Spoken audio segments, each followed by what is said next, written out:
One day, often without warning, a quiet thought appears. It does not shout, it does not panic you. It simply asks, where did all the time go? If you are listening to this right now, that question may already feel familiar. You might still be busy, you might still have plans, yet somewhere inside there is a gentle fear that life is moving faster than your understanding of it. That the days are full, but something important is being postponed, not lost yet, just delayed until later. This video is not here to scare you. It is here to sit with you, to slow things down for a moment, to explore why so many people, after the age of 70, look back and feel a deep, quiet regret they never expected. Not regret for failure, but regret for waiting. As you listen, you may recognize parts of yourself or parts of people you love. If these reflections resonate with you, take a moment to like this video so others can find it too. Consider subscribing if you want more stories like this, and share your thoughts in the comments. Sometimes writing one honest sentence is enough to feel less alone. At the end, I will also guide you toward another video in this series where these ideas continue to unfold gently. For now, stay here, breathe, and let us begin with the first regret most people only understand when time no longer feels endless.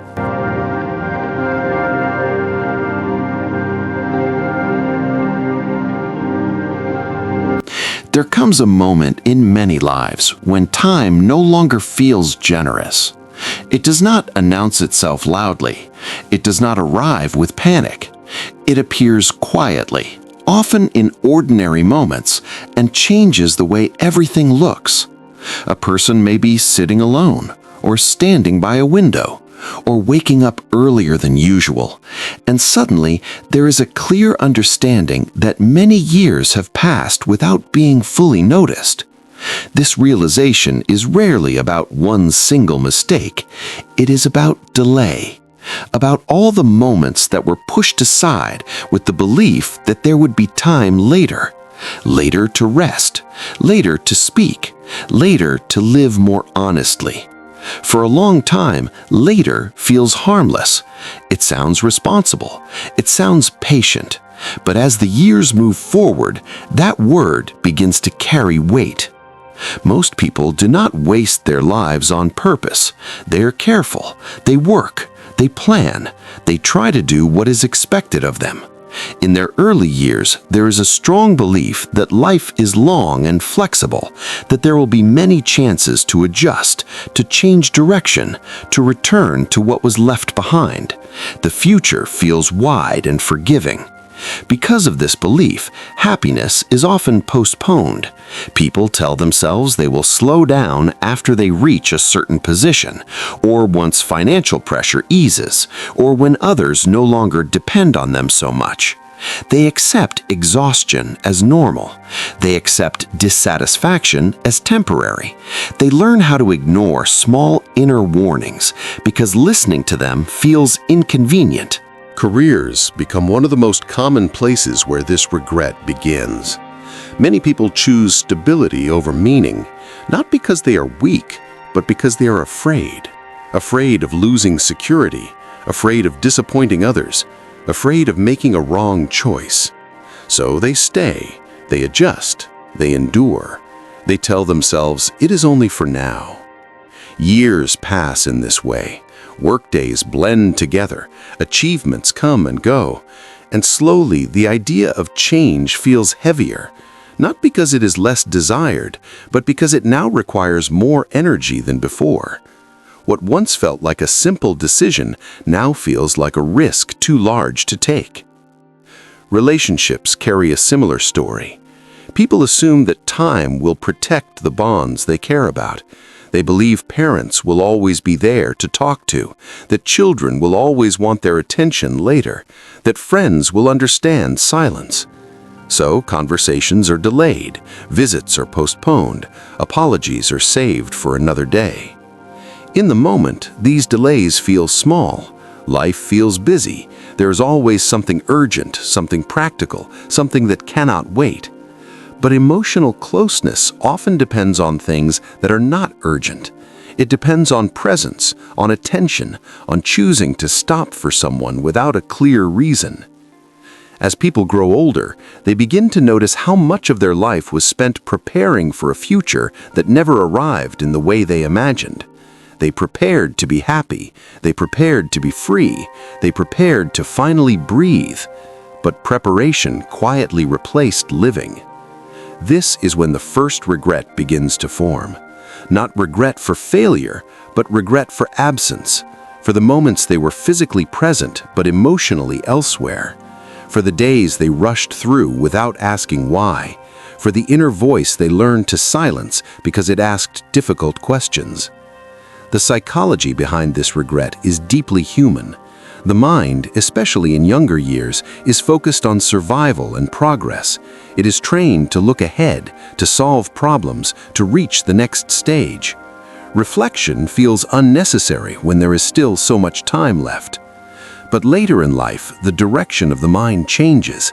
The future feels shorter, and the past grows larger. Memory becomes more active. Questions that were ignored return quietly, not to accuse, but to be acknowledged. Many people at this stage realize they spent a great deal of energy living according to expectations.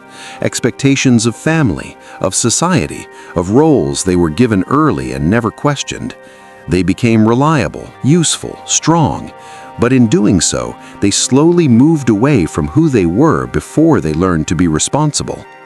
There were small dreams once, not dramatic ambitions, but gentle wishes, to write, to travel, to learn something slowly, to spend time without purpose.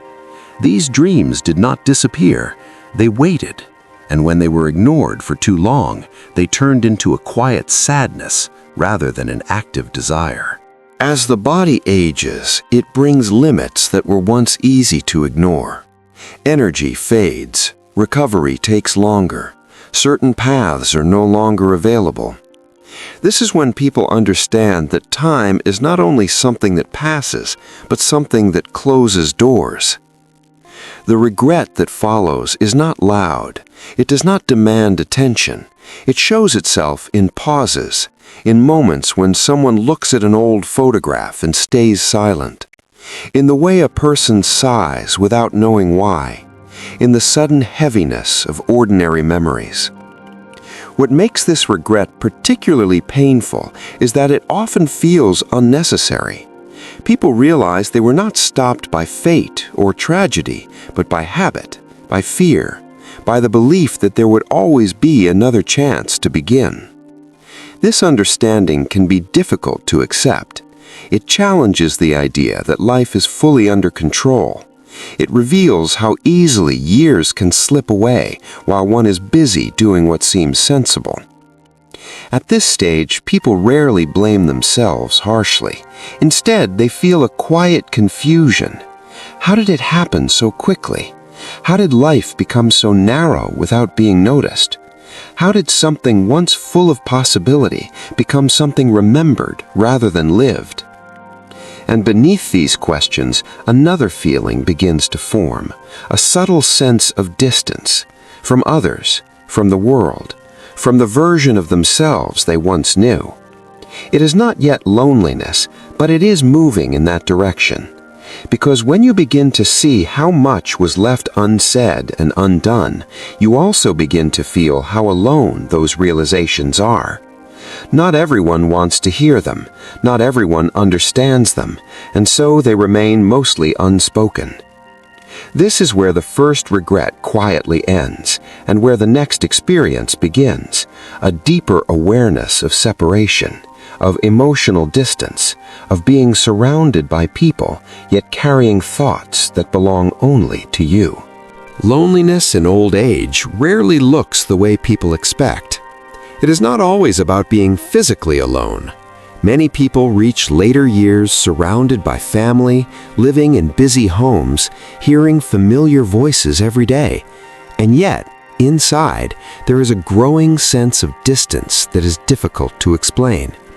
A feeling that something essential is missing, even though nothing obvious is gone. This kind of loneliness is quiet. It does not demand attention. It settles slowly, almost politely, into the spaces between conversations. It appears when words are exchanged, but meaning is not. When days are filled with routine, but not connection. When presence exists, but understanding does not. As people age, their inner world deepens. Memories become richer. Reflections become heavier. There is more history inside them than they can easily share. Yet the world around them often moves in the opposite direction, faster and louder, focused on what comes next rather than what has already been lived. This creates a gap that is hard to bridge. Older people may want to speak about the past, about small moments that shaped them, about losses that still feel recent, even if they happened decades ago. But they often sense that others are not interested, or do not have time, or do not know how to listen without discomfort, so they stop trying. Family relationships can slowly change in this way. Children grow into adults with their own responsibilities. Conversations become practical, short, focused on tasks and updates rather than feelings. There is love, but it is expressed efficiently, not deeply. The older person learns not to interrupt busy lives with quiet thoughts. Friendships also fade, often without conflict. People move away, health declines, shared activities become difficult. Some friends pass away, others retreat into their own families or concerns. Over time, the circle becomes smaller, then smaller again. Each loss feels manageable on its own. Together, they leave a noticeable absence. Psychologically, humans are shaped by mirroring. We understand ourselves through being seen and heard by others. When this mirroring weakens, a person can begin to feel invisible, even if they are not ignored. They are included, but not deeply known. A part of them remains untouched. This emotional isolation can be more painful than physical solitude because it happens quietly without clear reason. There is no one to blame, no event to point to, just a growing awareness that fewer people truly know who you are now or who you have been. Many older people adapt by becoming quieter. They speak less, not because they have nothing to say, but because they feel there is no space for what they carry. They simplify their thoughts before sharing, trimming away complexity so it fits into short conversations. Eventually, even that feels tiring. There is also a subtle role reversal that can deepen loneliness. As people age, they may become the ones who are cared for rather than consulted. Decisions are made around them, not with them. Their opinions are acknowledged politely, but not always taken seriously. This shift can create a sense of emotional shrinking.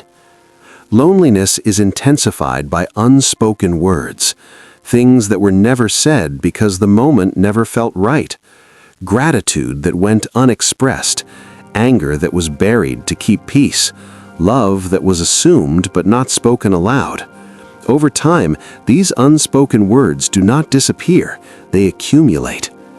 In younger years, silence feels temporary. There's always tomorrow, later, another chance. In older age, silence feels heavier because time no longer feels open-ended. Words that remain unspoken begin to feel like permanent losses. The mind responds to this isolation by turning inward. Thoughts loop, memories replay, conversations are imagined rather than held. The inner world becomes louder as the outer world grows quieter. This is not always distressing, but it can become overwhelming. There is also grief in this loneliness.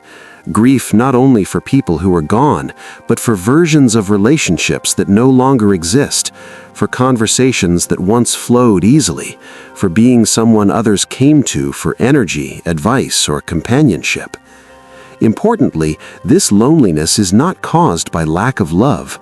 Many older people are loved deeply, But love expressed without presence, without time, without listening, can still leave a person feeling alone.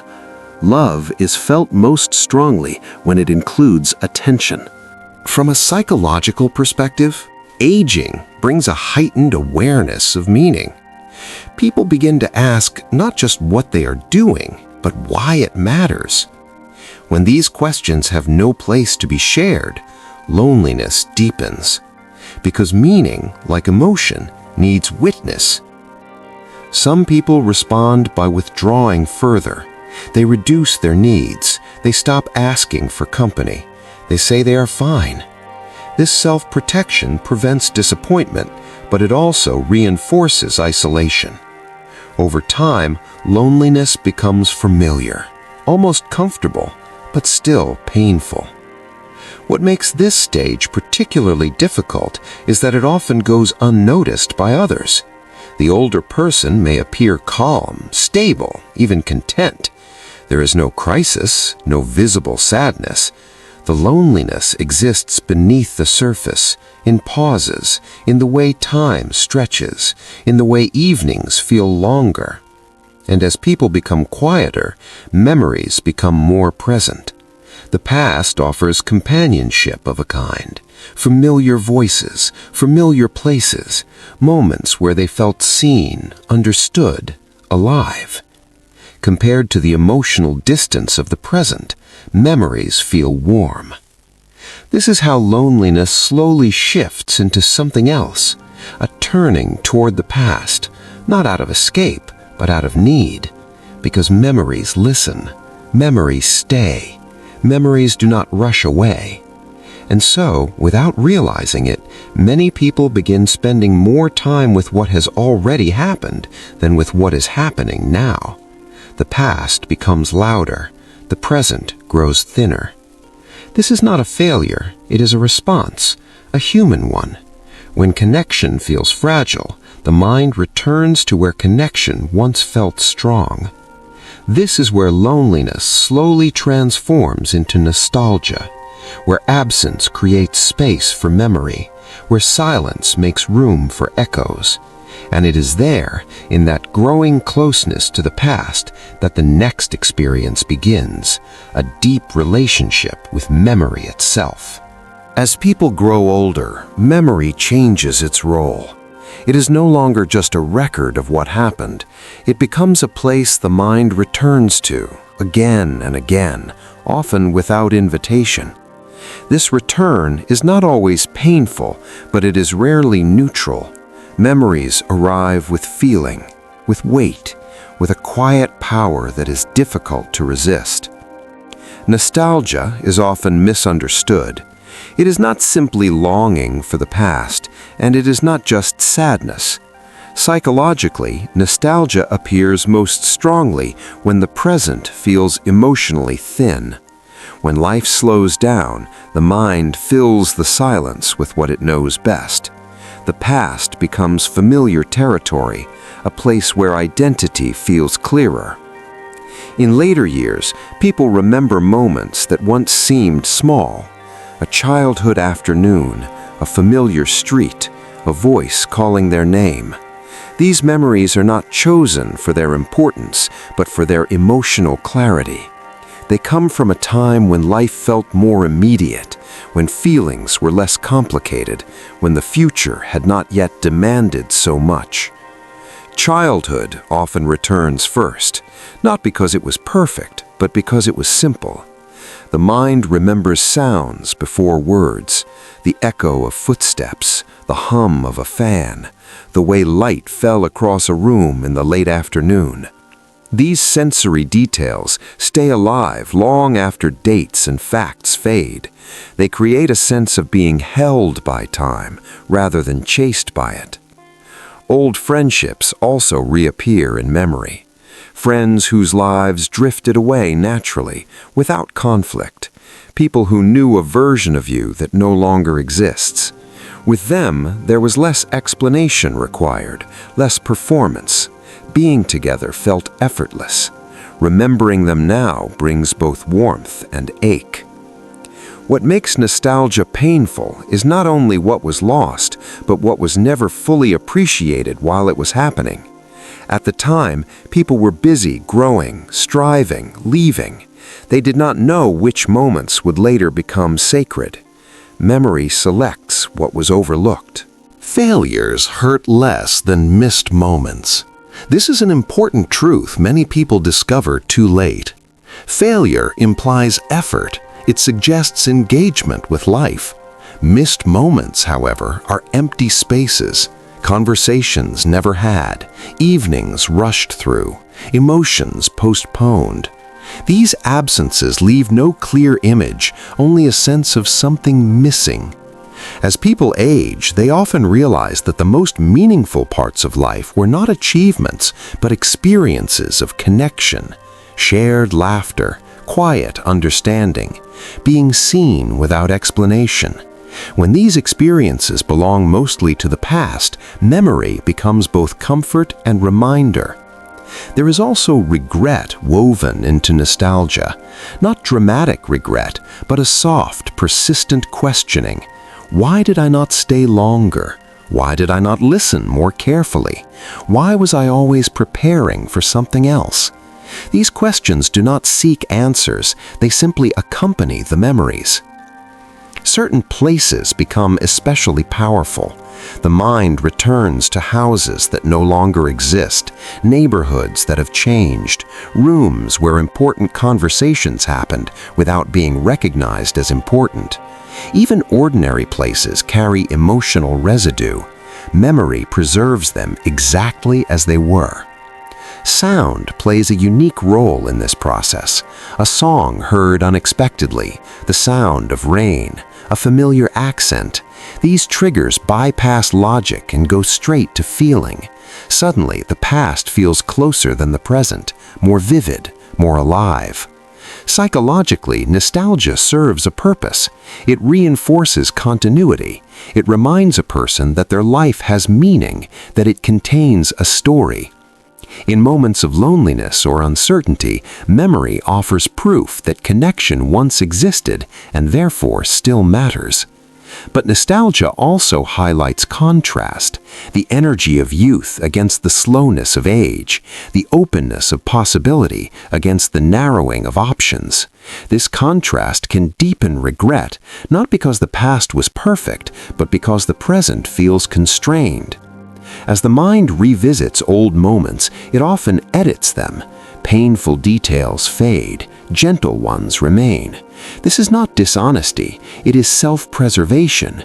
The mind seeks balance, not accuracy. It wants to remember what sustained it. At the same time, some memories become sharper rather than softer, moments of loss, of leaving, of final conversations. These memories repeat themselves, sometimes with imagined alternatives. What could have been said? What could have been done differently? These thoughts do not change the past, but they express unfinished emotional business. There is a particular sadness in realizing that some people live on only in memory now. Their voices exist only internally, their gestures remembered but never repeated. This awareness brings grief, but also gratitude. To remember someone is to acknowledge their lasting impact. Over time, people learn that memories are not enemies. They are not there to punish. They arise because something mattered. Pain exists because attachment existed. Regret exists because care existed. In this sense, nostalgia is evidence of a life that was emotionally engaged. Acceptance begins quietly, not as happiness, but as understanding. People start to see that regret is not a sign of failure, but of awareness. It appears when reflection becomes possible, when the pace of life slows enough to notice what was missed. With acceptance, the tone of memory changes. It becomes less accusing and more reflective. The mind no longer asks why everything happened the way it did. It begins to see that much of life unfolded unconsciously, shaped by fear, hope, and limited understanding. This does not erase sadness, but it softens it. Memories are allowed to exist without demand. They are visited, not lived in. They become companions rather than judges. In this stage, nostalgia becomes less about escape and more about integration. The past is no longer something to return to, but something to carry. Its lessons remain, even if its moments cannot. As this shift happens, people begin to feel a quiet readiness, not urgency, not resolution, just a sense that understanding has deepened, that life, with all its delays and silences, still formed something meaningful. Regret does not disappear, but it changes shape. It becomes gentler, less sharp, more like a background awareness than a wound. And with this acceptance, attention slowly moves again, away from memory alone, toward what remains, toward what can still be felt, even now. This is where nostalgia loosens its grip and something else begins to form, a quieter kind of wisdom, not born from success, but from reflection. This is the place where memory ends its work and understanding begins to speak. There is a kind of wisdom that does not come from success, education, or achievement. It comes quietly, after many years, when life has slowed enough to be observed rather than chased. This wisdom is not exciting. It does not feel powerful. It feels calm, almost fragile, like something that could only be understood once everything else has lost its urgency. By the time people reach this stage, they're no longer trying to become someone. They are simply trying to understand who they have been. The need to prove fades. The desire to impress weakens. What remains is a clearer sense of what truly mattered and what demanded far more energy than it deserved. One of the first realizations is about time. Not time as measured by clocks or calendars, but time as experience. People begin to see that time was never really something they owned. It was something they moved through, often without noticing. The days they rushed were not rewarded. The nights they worried did not protect them. Time passed regardless. This understanding brings a strange mixture of peace and sadness. Peace because the pressure to control everything softens. Sadness because so much effort was spent trying to manage outcomes that were never fully manageable. Many people realize they were hardest on themselves when it was least necessary. Another quiet insight forms around simplicity. In younger years, life feels complex because expectations are complex. There are roles to perform, images to maintain, standards to meet. Later in life, it becomes clear how little of that complexity was essential. Much of it was learned, not chosen. The moments that remain most vivid are rarely the impressive ones. They are ordinary scenes. Sitting with someone in silence, walking without destination, eating slowly, being listened to without interruption. These moments required no ambition, only presence.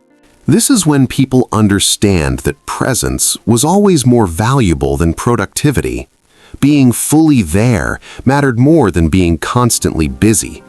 But this truth often becomes clear only after years of distraction. Wisdom also reshapes the understanding of people. Earlier in life, relationships are often evaluated by what they provide: support, security, validation, excitement. Later, the evaluation becomes simpler. Did this person make me feel seen? Did I feel calmer around them? Could I be quiet without discomfort? There is a recognition that many conflicts were not about right or wrong, but about fear. Fear of being misunderstood, fear of being left, fear of losing control. With distance, people see how often they defended themselves unnecessarily, creating distance where closeness was possible. Forgiveness takes on a new meaning here. Not forgiveness as a moral act, but as a release of weight. Holding on to resentment begins to feel tiring rather than righteous. People realize that carrying old anger costs more than letting it rest. This does not mean pain disappears. Some wounds remain sensitive, but wisdom allows space around them. It does not demand resolution, it accepts limitation. Another understanding forms around identity. Many people spent years defining themselves by what they did, their work, their usefulness, their reliability. When these roles fade or change, there can be emptiness. But with reflection, people see that identity was always more than function. They were someone even when they were not achieving, even when they were resting, even when they were uncertain. This realization often comes too late to change the past, but it changes how the present is held. There is also a gentler view of mistakes. People see that many choices were made with limited awareness, with the information they had at the time, with the emotional tools they possessed then. Judging the past with the clarity of the present begins to feel unfair. Wisdom allows compassion to move inward. The same understanding once offered to others is finally extended to oneself, not as self-praise, but as recognition of human limitation. As priorities narrow, attention shifts toward what is immediate. Sensations become more meaningful. The warmth of light, the sound of breathing, the comfort of familiarity. Life becomes smaller, but not necessarily poorer. There is less desire to accumulate experiences, more desire to savor what is already present. This shift does not happen because options disappear, but because the value system changes. People also come to understand that life was never meant to feel complete. There was always going to be unfinished business, unanswered questions, relationships that did not reach clarity. Expecting closure from life itself was part of the struggle. With this understanding, the search for meaning becomes quieter. Meaning is no longer something to be discovered dramatically. It exists in continuity, in having lived, in having felt, in having cared, even imperfectly. Wisdom at this stage is not about teaching others. It is about holding experience gently, sharing only when invited, understanding that everyone arrives at these realizations in their own time, if at all. There is also an acceptance of limitation, of the body, of energy, of time ahead. Rather than fighting these limits, people learn to move within them. This creates a different kind of freedom, a freedom from expectation. The fear of being forgotten softens too.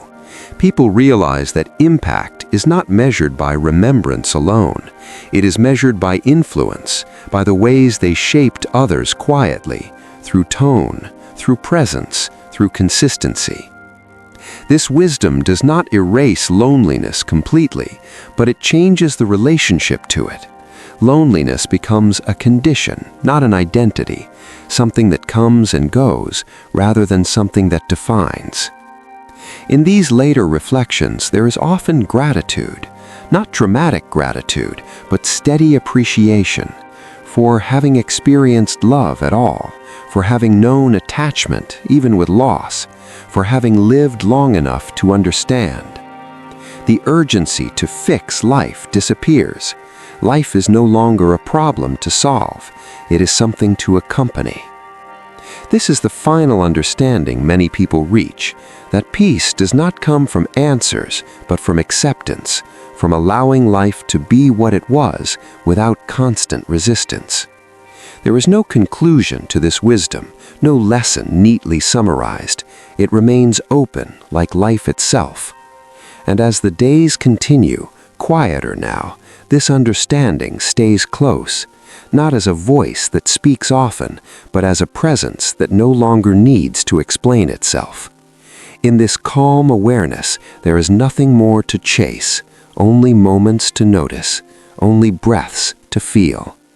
And so, gently, without announcement, the story continues.